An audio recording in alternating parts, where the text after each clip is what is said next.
Good evening, everyone. Thank you for coming back to the channel. Today's topic is going to be about evictions. Here on Google Trends, looking at the past 7 days, it's been trending downwards around September 2nd. But if you back out here and you go to past 12 months, look at it. It looks totally different. So evictions have been on the rise, despite some of the moratoriums that have been going on.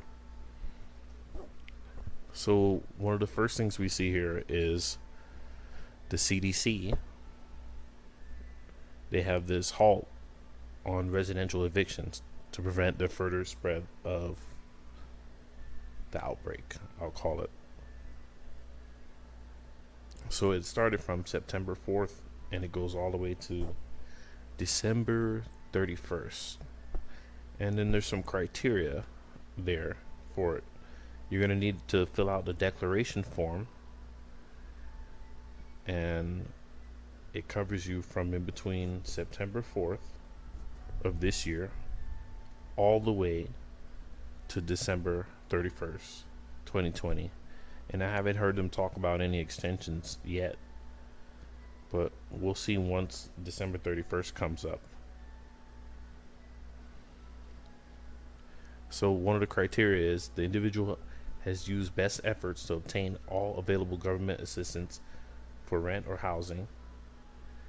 As an individual, you have to earn no more than $99,000 annually per calendar year. I'm assuming that includes head of household.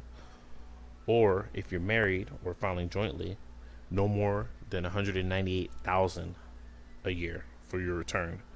And this, they're looking at the 2019 tax return. It also says the individual is using best efforts to make timely partial payments. So if you got the money, go ahead and pay it up. But if you don't, it is what it is. Eviction would likely render the individual homeless, force the individual to move into and live in close quarters in new congregate or shared living settings. So that's like going to room with somebody else and the place is not big enough, the capacity, or some of the homeless shelters are packed, they're overrun right now. So one of the things you're gonna have to do is they have a declaration form here. I'm gonna go to it here. You can also go to the, let me see what the name of this, federalregister.gov, and you can print out the declaration form. And has the criteria on here. And on page 2 you have to put your signature and the date. Now remember, this only covers you from September 4th when they enacted it all the way to December 31st 2020 of this year. They haven't talked about any extensions yet, but that's the date that you have to keep in mind. So if you're able to, try and get your affairs in order, minimize, cut back, do what you have to do. It sucks for the tenants, it sucks for the landlords. They say it sucks for the banks, but you know how that go. Alright, if you have any questions, put it down in the comments. Like, subscribe, share, let me know.